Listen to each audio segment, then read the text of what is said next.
প্রকল্পের সম্পূর্ণ কাজ শেষ না করেই গত বছর অনেকটা তড়িঘড়ি করেই সফট ওপেনিং করা হয় হযরত শাহজালাল আন্তর্জাতিক বিমানবন্দরের এই তৃতীয় টার্মিনালের।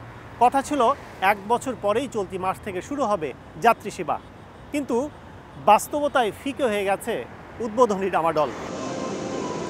2023 সালের 7 অক্টোবর বেশ ঘটা করেই সফট ওপেনিং করা হয়েছিল হযরত শাহজালাল আন্তর্জাতিক বিমানবন্দরের বর্ধিত নান্দনিক এই টার্মিনালের। অভিযোগ রয়েছে প্রকল্পে এই ওপেনিং অনুষ্ঠানের ব্যয় ধরা না থাকলেও শুধু রাজনৈতিক বিলাসিতায় মোটা অঙ্কের অর্থ খরচ করতে হয়েছে বেবিচককে। সে সময় 10% কাজ বাকি রয়েছে জানিয়ে 1 বছরে তা শেষ করার কথা বলেছিল কর্তৃপক্ষ।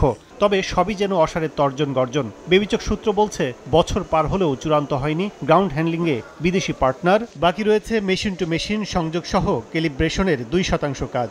আমরা সর্বাত্মক চেষ্টা করছি যে এটাকে আমরা যত দ্রুত সম্ভব আমাদের এটাকে ওপেন করার জন্য।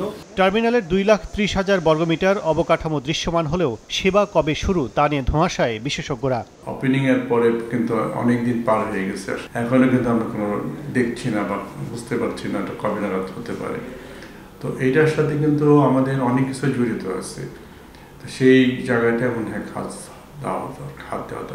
খাত সংশ্লিষ্টরা বলছেন দ্রুত চালু হলে শুধু সরকারের লাভই নয়, নতুন গতি পাবে এভিয়েশন ও পর্যটন শিল্প।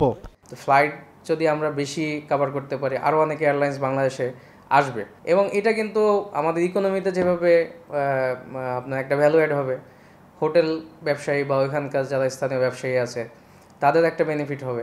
এদিকে দীর্ঘ অপেক্ষার পালা শেষ করে টার্মিনাল চালুর দাবি জানিয়েছেন প্রবাসীরা।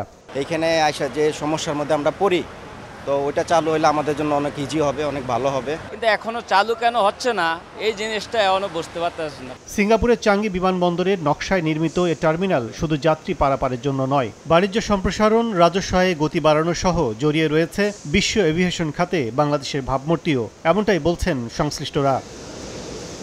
কাজল আব্দুল্লাহ, সময় সংবাদ, ঢাকা।